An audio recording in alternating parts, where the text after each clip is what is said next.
Assalamualaikum warahmatullahi wabarakatuh. Nama saya Umi Setiasara, nomor BP 1711021016. Di video kali ini saya ingin menyampaikan proposal penelitian yang akan saya lakukan yang berjudul Potret Pengolahan Keuangan Nagari Studi Kasus Nagari Kotonanduo, Kecamatan Batangkapas, Kabupaten Pesisir Selatan.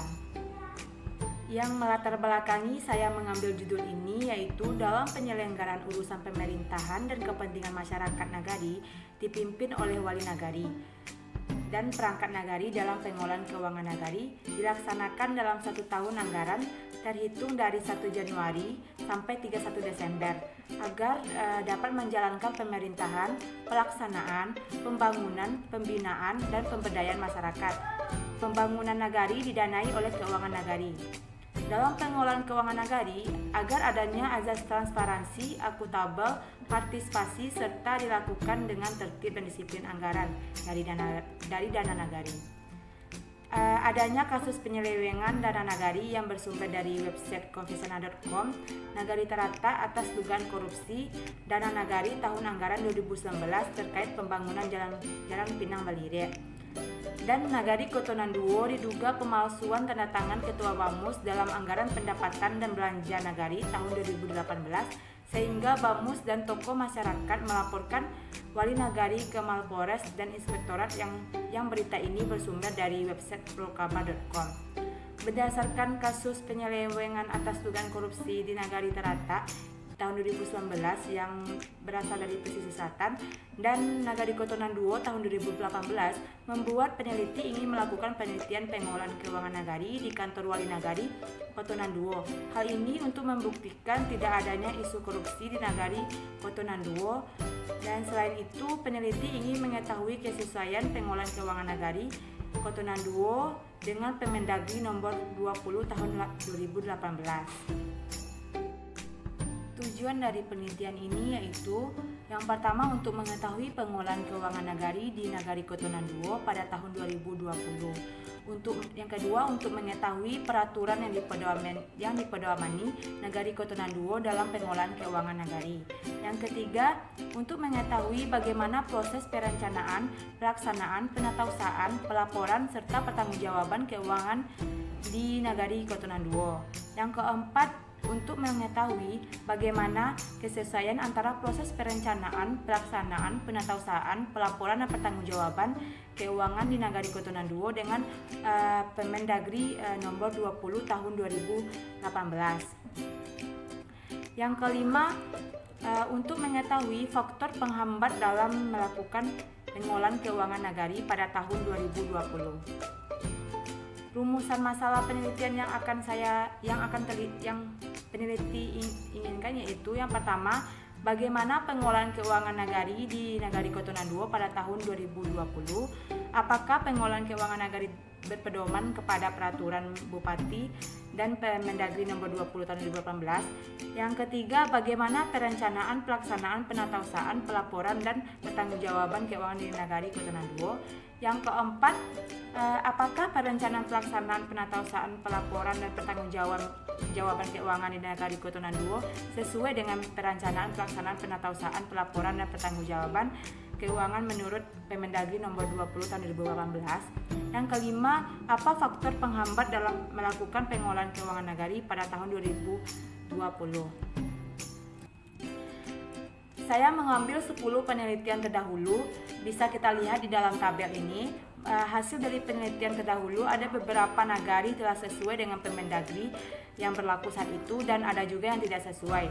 Di dalam penelitian terdahulu yang saya temukan tidak memakai teori sebagai acuan penelitiannya, tetapi kebanyakan penelitian terdahulu ini hanya menjelaskan sekilas azas transparansi, akuntabel dan partisipasi dalam pengolahan keuangan nagari apa sesuai dengan Permendagri yang berlaku pada saat dilakukan penelitian.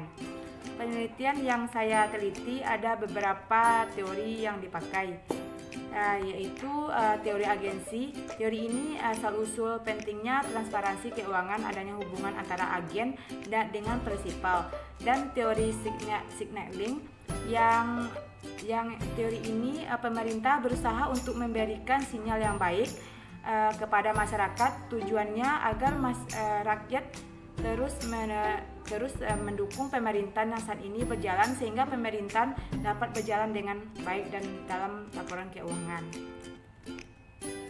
Ini bentuk dari kerangka pemikiran yang peneliti lakukan.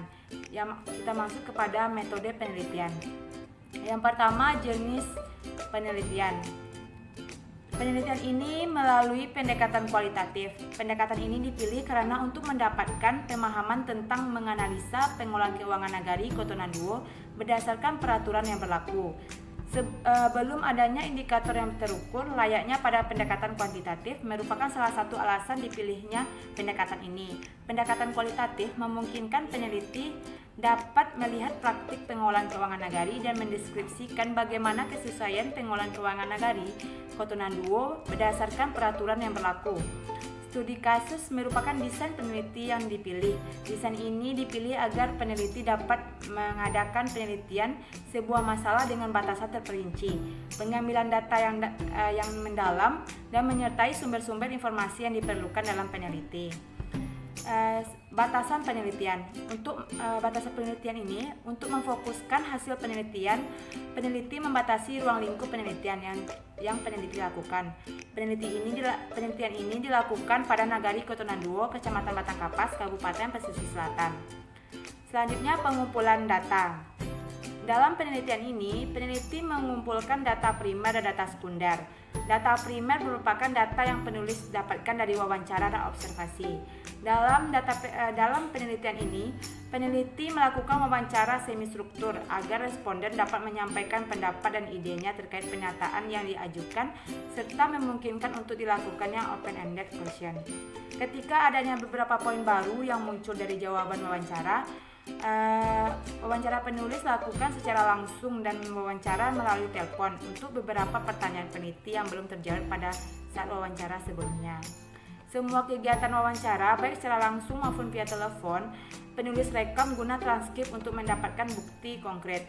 Informan dalam penelitian ini adalah merupakan pihak-pihak yang terlibat dalam proses perencanaan, pelaksanaan, penatausaan, pelaporan, dan pertanggungjawaban keuangan nagari, yaitu wali nagari, perangkat nagari, sekretaris, dan bendahara, ketua dan sekretaris Badan Pemusatan Nagari atau BAMUS, kaur perencanaan, kepala kampung, dan masyarakat yang berhubungan dengan kegiatan pengelolaan keuangan nagari.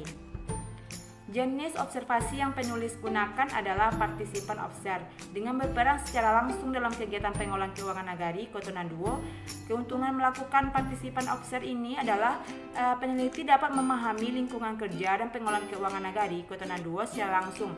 Kemudian terjalinnya hubungan sosial dan emosional antara peneliti dan objek beserta subjek yang diamati. Untuk data sekunder terkait dengan pengelolaan keuangan nagari, yaitu dokumen-dokumen yang berhubungan dengan pengelolaan keuangan nagari.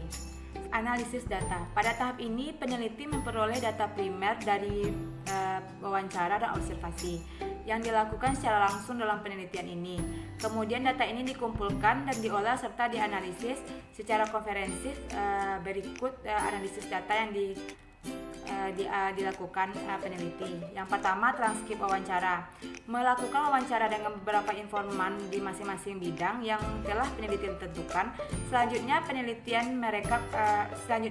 merekap hasil wawancara tersebut dengan melakukan transkrip wawancara. Transkrip wawancara yang telah selesai dirapikan dan berikutnya dilakukan dengan melakukan coding.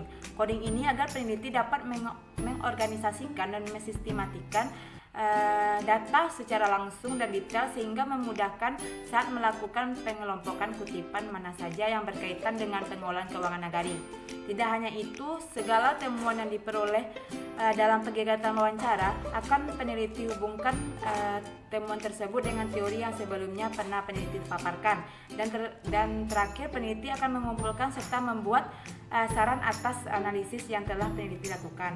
Yang kedua, catatan laporan dari pengamatan. Catatan lapangan ini merupakan hasil dari observasi yang telah dilakukan. Peneliti